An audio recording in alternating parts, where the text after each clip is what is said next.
Welcome to the Lakshmi Education channel. So, మిమ్మల్ని students అనలేను, నేను guys అని అంట. ఎందుకంటే నేను కూడా మీతో పాటే చాలా ఎంగేజ్ అండ్ నేను కూడా మీలాగానే గవర్నమెంట్ అనే ఎగ్జామ్స్ కి ప్రిపేర్ అవుతున్నాను. సో ఫ్రెండ్స్ ఆర్ గాయస్ రెండింటిలో ఏదో ఒక వర్డ్ యూజ్ చేస్తాం, ఓకేనా? So friends is better. Okay friends, మనం ఈ యొక్క వీడియోలో ఏం స్టార్ట్ చేయబోతున్నాం, అసలు ఈ వీడియో తీయడానికి పర్పస్ ఏంటి అంటే, ఇప్పుడు రీసెంట్ గా మనకు 2025 లో తెలంగాణ క్యాలెండర్ జాబ్ అనేది రిలీజ్ అయింది. వేరియస్ ఎగ్జామ్స్ అనేవి ఉన్నాయి. సో నేను మీలాగానే ప్రిపేర్ అనేది అవుతున్నాయి ఎగ్జామ్స్ కి. సో నాకు ఒక ఐడియా వచ్చింది ఏమంటే, ఏదైతే నేను ప్రిపేర్ అవుతున్నానో అదే ప్రిపరేషన్ మీతో షేర్ చేసుకుంటే రెండు ప్లస్ పాయింట్లు, ఒకటి నాకు రివిజన్ అవుతుంది అండ్ రెండోది మీకు అర్థం కాని టాపిక్స్ ఏమన్నా ఉంటే వాటిని షార్ట్ వేలో ఇన్ ఏ వెరీ తక్కువ టైంలో మీకు ఎక్స్ప్లెయిన్ అనేది నేను చేస్తాను, ఓకేనా? సో ఇది మన వీడియో పర్పస్. నాతో పాటు మీరు ప్రిపేర్ కండి అండ్ మనందరి ఒకటే ఏం, జాబ్ అనేది కొట్టాలి. ఎందుకు జాబ్ అనేది ఎందుకు కొట్టాలి తెలుసా? మన ఫ్యామిలీస్ ని సర్వైవ్ చేయాలి, మనం మంచిగా ఉండాలి. సో అన్నిటికీ అందరి యొక్క మెయిన్ హోప్ గవర్నమెంట్ జాబ్, ఓకేనా? ఆ గవర్నమెంట్ జాబ్ కొట్టాలి అంటే మనకు స్ట్రాటజీ అనేది కావాలి. సో హార్డ్ వర్క్ చేస్తే సరిపోదు ఫ్రెండ్స్, ఓకేనా? స్ట్రాటజీ అనేది పక్కా కావాలి.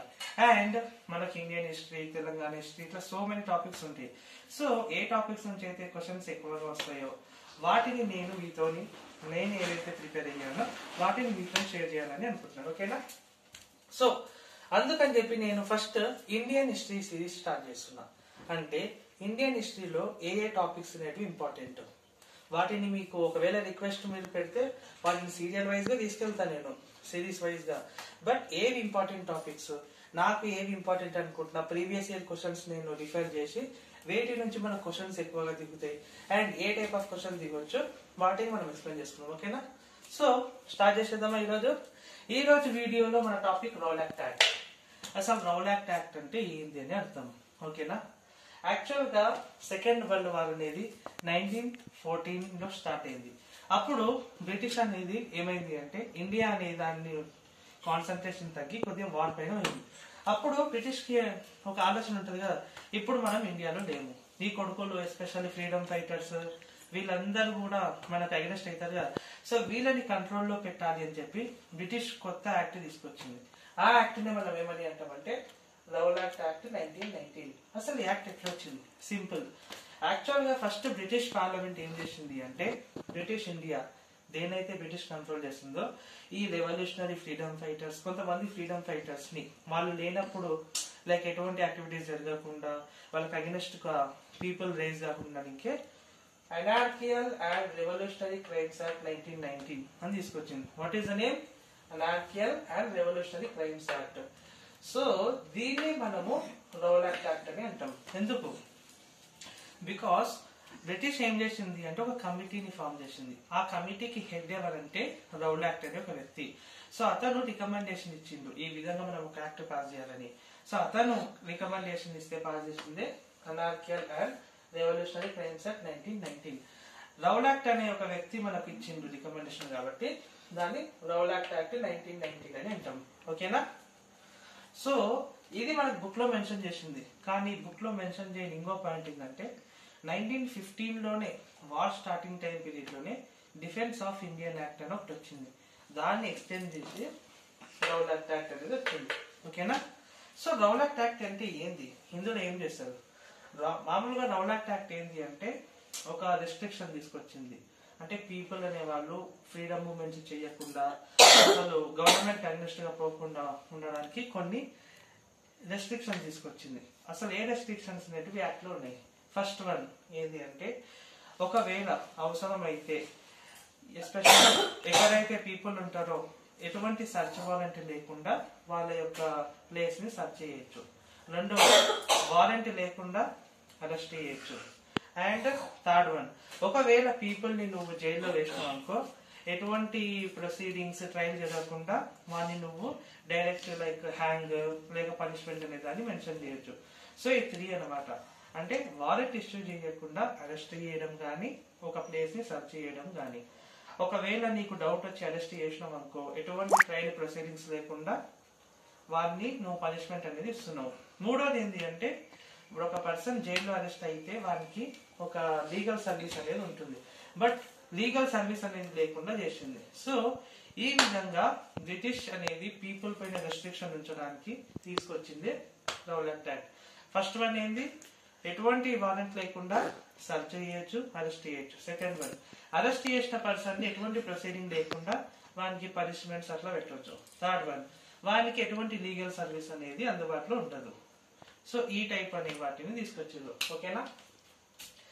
సో ఈ యొక్క యాక్ట్ తీసుకొచ్చింది కదా, అప్పుడు మన freedom fighters, especially Mahatma Gandhi, the father of Indian nation, అతను ఏం చేసిండు, ఒక ఐడియా చేసిండు. ఇట్లయితే కాని కదా మనకు ఈ రౌలట్ యాక్ట్ అనేది మనల్ని మూవ్మెంట్ చేయనిస్తలేదు. మనం మూవ్మెంట్ చెయ్యకున్నా సరే కావాలని బ్రిటిష్ ఇండియా కొంతమంది పీపుల్ ని టార్గెట్ చేసి ఈ యాక్ట్ పేరుతో జైల్లో వేస్తుంది, వాళ్ళకి పనిష్మెంట్స్ ఇస్తుంది అని చెప్పి అర్థమయ్యి ఒక సొల్యూషన్ ఎత్తికిండు. ఆ సొల్యూషన్ ఏంటి అంటే రౌలట్ సత్యాగ్రహ. ఎప్పుడు స్టార్ట్ అయ్యింది? 6th ఏప్రిల్ రోజు స్టార్ట్ అయ్యింది. సో గాంధీ ఏం డిసైడ్ అంటే మనము ఈ యొక్క యాక్ట్ కి వ్యతిరేకంగా మనము మార్చ్ ఫాస్ట్ చేద్దాం, అంటే దీని మాకు వద్దు, దిస్ ఈస్ కంప్లీట్లీ అన్ఫేర్ అని బ్రిటిష్ కి తెలపడానికి సత్యాగ్రహం స్టార్ట్ చేసింది. సత్యాగ్రహం అంటే నథింగ్ బట్ మీటింగ్స్ అనమాట. మీటింగ్స్ పెట్టడం, ప్రొటెస్ట్ చేయడం, ప్రొసీడింగ్స్ చేయడం. సో నార్మల్ గా మార్చ్ ఫాస్ట్ చేయడం. ఇప్పుడు మనం తెలంగాణ మూవ్మెంట్ కోసం చేసినాం కదా, జై తెలంగాణ, మనకు కావాలి తెలంగాణ అని. అదే విధంగా రౌలట్ యాక్ట్ మాకు వద్దు అని చెప్పి 6th ఏప్రిల్ రోజు మహాత్మా గాంధీ ఒక మూవ్మెంట్ చేసిండు. దాన్నే మనం ఏమని అంటాం, రౌలట్ సత్యాగ్రహ. ఇందులో ఏమవుతుంది అంటే పీపుల్ అనే వాళ్ళు ప్రొటెస్ట్ లో ఇన్వాల్వ్ అవుతారు, ప్రొసీడింగ్స్ లో ఇన్వాల్వ్ అవుతారు, ఈ యొక్క యాక్ట్ అగైనెస్ట్ గా స్లోగన్స్ అనే వాటి ఉంటారు. ఓకే, సత్యాగ్రహ స్టార్ట్ అయింది 6th ఏప్రిల్ రోజు. తర్వాత ఏమైంది అంటే పంజాబ్ అనే ఒక రీజియన్ లో doctor Saifuddin Kitchlew and Satyapal, so ఇద్దరు యాక్చువల్ గా ప్రొఫెషన్ లో డాక్టర్స్, బట్ ఫ్రీడమ్ మూవ్మెంట్ లో కూడా ఇన్వాల్వ్ అయ్యారు. సో గవర్నమెంట్ బ్రిటిష్ ఏం చేసింది, పంజాబ్ రీజియన్ లో మూవ్మెంట్ ఎక్కువైంది. సో బ్రిటిష్ కి అగెనిస్ట్ కి ఎక్కువైంది, పీపుల్ ఎక్కువ ఇన్వాల్వ్మెంట్ అయ్యారు. సో ఎట్లయినా కంట్రోల్ చేయాలని సైఫుద్దీన్ కిచ్లూ అండ్ సత్యపాల్, సో ఇద్దరు freedom fighters as well as doctors, వీళ్ళని అరెస్ట్ చేసింది. రౌలట్ యాక్ట్ కింద అరెస్ట్ చేసింది అనమాట. ఓకేనా? సో అరెస్ట్ చేసేటప్పుడు ఏమైంది అంటే వాళ్ళు ఒకటి మెన్షన్ చేసింది, సెడిషన్. ఎవరైతే బ్రిటిష్ గవర్నమెంట్ కి అగెనిస్ట్ గా రియాక్ట్ అవుతారో, అగెనిస్ట్ గా ఇన్వాల్వ్ అవుతారో వాళ్ళందరినీ కూడా రౌలట్ యాక్ట్ కింద అరెస్ట్ చేసిండ్రు. సో వాళ్ళిద్దరిని అరెస్ట్ చేసిండ్రు. అప్పుడు అక్కడ ఉన్న పీపుల్ అనే వాళ్ళు ఏమయ్యిండ్రు, లేదు మన లీడర్స్ ని అరెస్ట్ చేసిండ్రు, మనం ఏ విధంగా అయినా దానికి అగెనిస్ట్ పోవాలని. సో పంజాబ్ రీజియన్ లో ఉన్న వాళ్ళందరూ కూడా 13th ఏప్రిల్ రోజు 13th ఏప్రిల్ రోజు ఒకటి ఫెస్టివల్ ఉన్నది అనమాట పంజాబ్ రీజియన్. సిక్ అనే ఒక రీజియన్ వాళ్ళు బైసాఖి ఫెస్టివల్ సెలబ్రేట్ చేసుకుంటారు. అయితే 2 లీడర్స్ చెప్పిన సైఫుద్దీన్ కిచ్లూ అండ్ సత్యపాల్, వీళ్ళిద్దరు అరెస్ట్ అయ్యారు. ఎట్లనైనా సరే మన లీడర్స్ ని మనం విడిపించుకోవాలా, మూవ్మెంట్ ని మనం కంటిన్యూ చేయాలి అని చెప్పి ఈ యొక్క జలియన్వాలా బాగ్ అనేది ఒక ప్లేస్ అమృత్సర్ అనే ఒక డిస్ట్రిక్ట్ లో ఉంది. ఇప్పుడు అమృత్సర్ మనం పంజాబ్ లో ఉంటది. సో మనకు హైదరాబాద్ ఎట్లా పంజాబ్ కి అమృత్సర్ అట్లా. సో అక్కడ జలియన్వాలా బాగ్ అనేది ఒక ప్లేస్. సో అక్కడ వాళ్ళు మీటింగ్ కండక్ట్ చేశారు. 2 రీజన్స్, ఒకటి ఫెస్టివల్ ఉన్నది, సో వాళ్ళ ఫెస్టివల్ ఉన్నప్పుడు గ్యాదర్ అయ్యి సెలబ్రేట్ చేసుకోవడానికి. రెండోది మనము మన లీడర్స్ ని ఎట్లా రిలీజ్ చేసుకోవాలి, ఇట్లా 2 పర్పస్ కోసం మీటింగ్ పెట్టుకున్నారు. అయితే ఇదంతా ఒక దిక్కు అవుతుంటే ఆల్రెడీ ఏమైంది అంటే బ్రిటిష్ గవర్నమెంట్ అనేది ఒకటి మనం ఏమని అంటాం, మార్షల్ లా కాదు, ఒకటి సెక్షన్ 144 మనం అంటాం కదా. ఇప్పుడు రీసెంట్ ఎక్కడైనా మనకి ఎలక్షన్స్ జరిగినప్పుడు లేదా ఎక్కడైనా హై టెన్షన్స్ ఉన్నప్పుడు సెక్షన్ 144 ఇంప్లిమెంట్ చేస్తారు కదా, అంటే రోడ్లపైన ఎవరు తిరగద్దు, షాప్స్ క్లోజ్ ఉండాలి. సో బ్రిటిష్ గవర్నమెంట్ ఏం చేసిందంటే సెక్షన్ 144 ఆల్రెడీ ఇంప్లిమెంట్ చేసింది, ఎస్పెషల్లీ ఈ ఏరియాలో మూవ్మెంట్ ఎక్కువైతుందని. కానీ బయటికి అనౌన్స్ చేయలేదు, జస్ట్ నార్మల్ గా అనౌన్స్ చేసింది. అట్లా ప్రజలందరికీ తెలిసేటట్టు ఒక గవర్నమెంట్ డిక్లరేషన్ ఉన్నట్టు మెన్షన్ చేయలేదు, జస్ట్ నార్మల్ గా డిక్లేర్ చేసింది సెక్షన్ 144. ఇప్పుడు సెక్షన్ 144 ప్రకారం ఎవరు బయట తిరగద్దు, గ్యాదరింగ్ కావద్దు, ఎస్పెషల్లీ ఒక 5 to 6 మెంబర్స్ కూడా. సో బ్రిటిష్ ఏం చేసింది, ఆల్రెడీ ఇంప్లిమెంట్ చేసింది, బట్ ఇన్ఫర్మేషన్ పాస్ చేయలేదు. ఇక్కడనేమో 13th ఏప్రిల్ రోజు వీళ్ళకి ఆ ఇన్ఫర్మేషన్ తెలియక జలియన్వాలా బాగ్ గారు గ్యాదర్ అయ్యారు.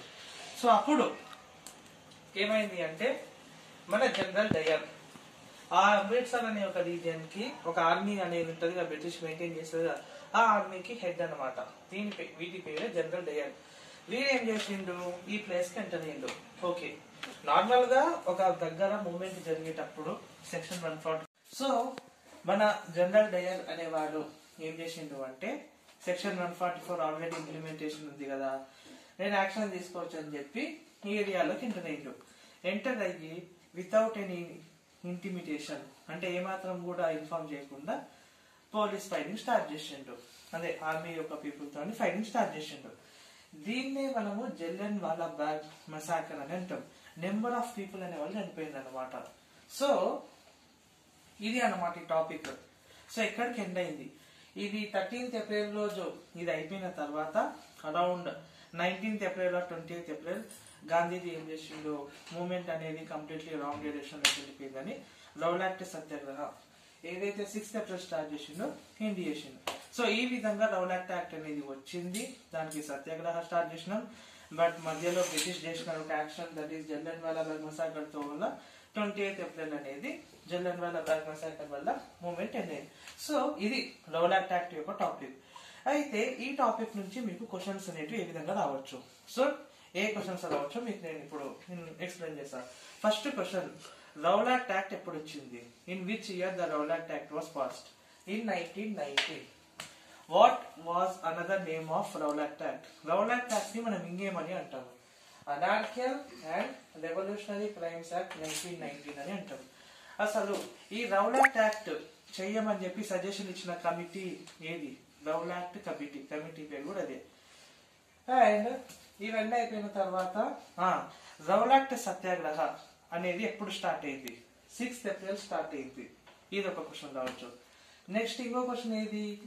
మెయిన్ ఇంపార్టెంట్, ఈ టాపిక్ లోనే మెయిన్ ఇంపార్టెంట్ క్వశ్చన్, జలియన్ వాలా బాగ్ మసాకర్, జలియన్ వాలా బాగ్ ఎప్పుడు అయింది? 13th April 1919. డేట్ గుర్తుపెట్టుకోవాలి ఖచ్చితంగా. సో 13th ఏప్రిల్ 1919 రోజు జలియన్ వాలా బాగ్ మసాకర్ అయింది. ఎక్కడ అయింది? అమృత్సర్ లో అయింది. అండ్ అనదర్ ఇంపార్టెంట్ క్వశ్చన్ ఏంటి అంటే, who was the operation incharge? Jallianwala Bagh massacre చేయించిన మిలిటరీ జనరల్ ఎవరు? జనరల్ డయర్, ఇతను అన్నమాట ఈ యొక్క కంప్లీట్ ఆపరేషన్ చేయించింది. ఓకేనా? సో ఇది కంప్లీట్ గా రౌలాక్ట్ యాక్ట్ కి సంబంధించిన కంప్లీట్ టాపిక్ అన్నమాట. So most of the questions ఇక్కడ నుంచి వస్తాయి. ఒకటి, రౌలాక్ట్ యాక్ట్ ఎప్పుడు పాస్ అయింది? What is another name for Rowlatt act? Rowlatt Satyagraha ఎప్పుడు స్టార్ట్ అయింది? జలియన్ వాలా బాగ్ మసాకర్ ఎప్పుడు అయింది అండ్ ఎక్కడ అయింది? And general Dyer, who was the major military general involved in this operation? ఇదంతా పక్కన పెడితే ఇంకో క్వశ్చన్ ఏది రావచ్చు? Who are the 2 people arrested in basis of Rowlatt act? ఏ 2 people అరెస్ట్ చేయడం వల్ల జలియన్ వాలా బాగ్ దగ్గర పీపుల్ రావడం జరిగింది, మసాకర్ జరిగింది? డాక్టర్ సైఫుద్దీన్ కిచ్లు అండ్ సత్యపాల్, ఈ 2 persons. సో ఇది అన్నమాట. సో ఈ క్వశ్చన్స్ అనేటివి, ఈ టాపిక్ అర్థమైంది కదా, క్వశ్చన్స్ అనేటివి ఈ విధంగా రావచ్చు. ఓకేనా? సో ఈ రోజు వీడియోలో మనము రౌలాక్ట్ యాక్ట్ అనే ఒక టాపిక్ ని రివైజ్ చేసుకుందాం. ఓకేనా? నెక్స్ట్ ఫర్దర్ గా రౌలాక్ట్ యాక్ట్ తర్వాత ఏం జరిగింది అవి నెక్స్ట్ వీడియోలో కంటిన్యూ చేద్దాం. ఓకేనా? సో నా ఏమైందంటే, నేను ప్రిపేర్ అవుతున్నాను, నాతో పాటు మీరు ప్రిపేర్ కావాలి. మనందరం యూనిటీగా ప్రిపేర్ అయ్యి ఎగ్జామ్ ని మనం క్లియర్ చేయాలి. ఓకేనా? అది మన మెయిన్ గోల్. అందుకే నేను ఈ యొక్క సిరీస్ అనేదాన్ని స్టార్ట్ చేసిన. ఓకేనా ఫ్రెండ్స్? సో సపోర్ట్ చేయండి. మీ యొక్క సపోర్ట్ ఉంటే నేను మరికొన్ని వీడియోస్ ని మీకు అర్థమయ్యే విధంగా, not only this Indian series, Telangana movement, Indian geography, వీటన్నిటి గురించి మీకు నేను ఎక్స్ప్లెయిన్ చేస్తాను. ఓకేనా? And support me and subscribe to our channel. ఓకేనా? And share to your other groups. మనకి ఎట్లాగో గ్రూప్స్ ఉంటాయి కదా, వాటిని షేర్ చేయండి. మీరు ఒకసారి డెమో చూడండి. ఓకేనా? This will be helpful to both of us. Okay? And that's it for today's video. Let's continue.